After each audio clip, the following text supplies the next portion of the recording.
Good afternoon, crap to cream, top shed. I've now got another big chunk in, which being the dashboard.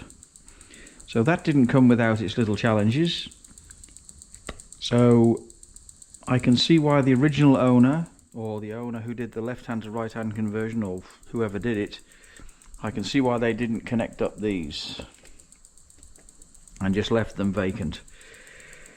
So I tried to connect them before I put the dashboard in, wasn't going to happen, so it was a little bit of open heart surgery to connect especially this one, and for some unknown reason I've lost the cable stop for this one. So this one's the easier one to get to than this one, but this one, the cable has to go like a really weird way around the windscreen wiper motor to get to there without hanging down, interfering with the pedals, because even now you can see that it's hanging down a bit, and I'm going to have to fasten it up a bit to keep it out of the way.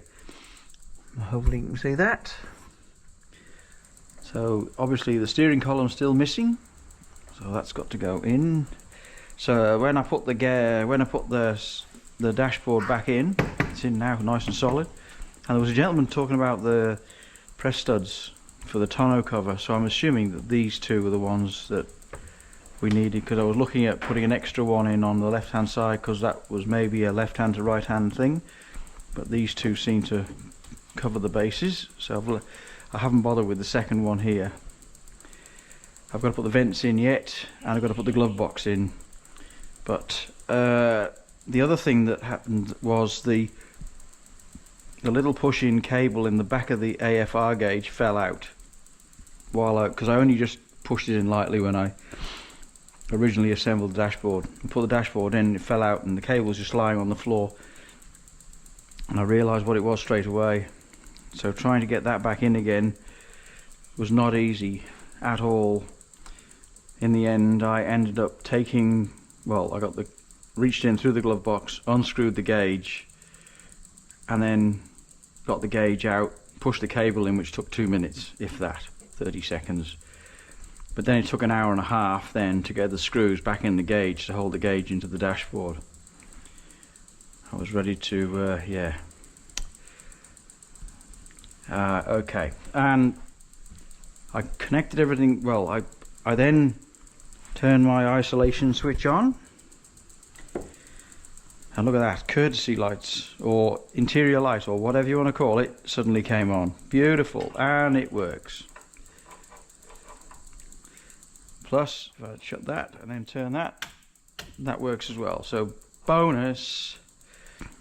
Also, hazard warning lights, they work. Absolutely beautiful. And the light switch only works on the side lights, because I haven't got the steering column in to make the circuit up for the main lights. So yeah, we have lights. We have lights, we have lights. Beautiful, beautiful. Lights work. So that's good. So that's, yeah, so the dashboard is coming along really well. However, when I was messing around with bits and pieces, I was having a lot of trouble.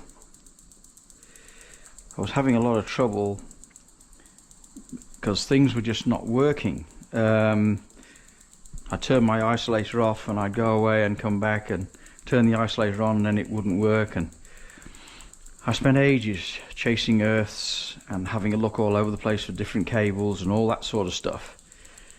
And in the end I found it to be the isolator switch. So I've now replaced the isolator switch. But of all the things that I was looking for with the isolator switch. So here's the center console. So I've got the temperature gauge ready to go here. The boost tubing is here, so that's going for the boost, and then I've got a permanent live in there for the clock. And then I've got a radio, and then I think my supercharged badge is going to fit over those two holes there that I've got to cover that up. Hopefully that's the way that's going to work. I think, I hope. Yeah, because I've got a nice little supercharged badge. If I can find it quickly, I'll show you. I haven't tried it yet myself, obviously. It's not in that box. it's not in that box. It's not in that box. So you'll have to wait. But I'm assuming that the supercharged box will, the supercharged badge will fill those two holes there, and that'll look all right. So I've put it into place, and there's no real big gap between here and here, because this is the late center console and not the early one, as a lot of you will recognize. So that's, yep, ready to go in. I've put the, where you used to get the dipstick through the top of the transmission tunnel, I've now put the speedo drive cable through there and brought the AFR cable through this way. So they'll be ready to connect up to the little black box that makes the AFR gauge work. That's going to go behind there, inside behind where the radio goes, and then we'll go from there. So now I'm just going to put the fuel pump in, and I'll show you a bit of a shot when I've put that in. Alright, lift the raise the ramp, the hoist, raise the hoist. Catch you in a minute. So here we are, good afternoon. I've now finished putting the fuel pump in. I had a bit of a problem yesterday, and one of the problems was my watch got soaked in petrol. So I've now had to get a replacement watch. But anyway, that's a minor detail. So the pump's in now, and I'll get a rubber plug to fit in the back of the wheel well in the back of the car. So that's, yeah, that's what it looks like now. Hose pipe, fuel pipe going there, goes underneath there. Then I'm taking a, I hope you can see that, taking a fuel filter straight off the tank so I don't contaminate or put contamination inside the inline fuel pump. So it's 2 to 3.5 psi discharge pressure on that pump. And I'm going to take these straps off because you might be able to see it's cracked. So it's at the end of its life anyway, and I've got shocks on now, so I don't need to have those return straps. But there you go. So then, got to make the fitting up. Got to put a Deutsch plug on the end of these, and then fit that up to that, and then I'll cable tie it to the hose to keep the fuel pipe to keep it out of the way. Yeah, so that's it. Pretty straightforward.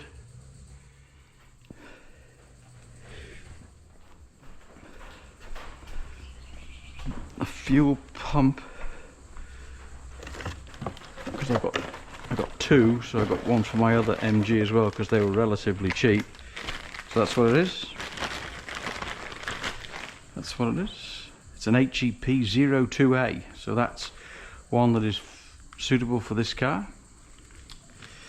Just make sure you follow the arrows on the outside to make sure what you get, what's in and what's out. And that's that. So yeah, that's it really. I'm going to put the steering column back in now, and then I'm going to move the car out. I've got to work out what I'm going to do with the thermostat housing, what works best with the radiator I'm going to put in, with the radiator, with the thermo fan and the belt from the supercharger, because they're all a bit close together. But anyway, I'll figure that out. I've got to get my MG out now because I've got to do some I'm going to do some work on my wife's car. On her Mini, got a control arm and a couple of control arms, a battery, and a set of rear lights, a bit of fancy dancy rear lights. Alright, so that's it. I will let you enjoy this video. Thank you very much, subscribers and comments, all gratefully received. Bye for now.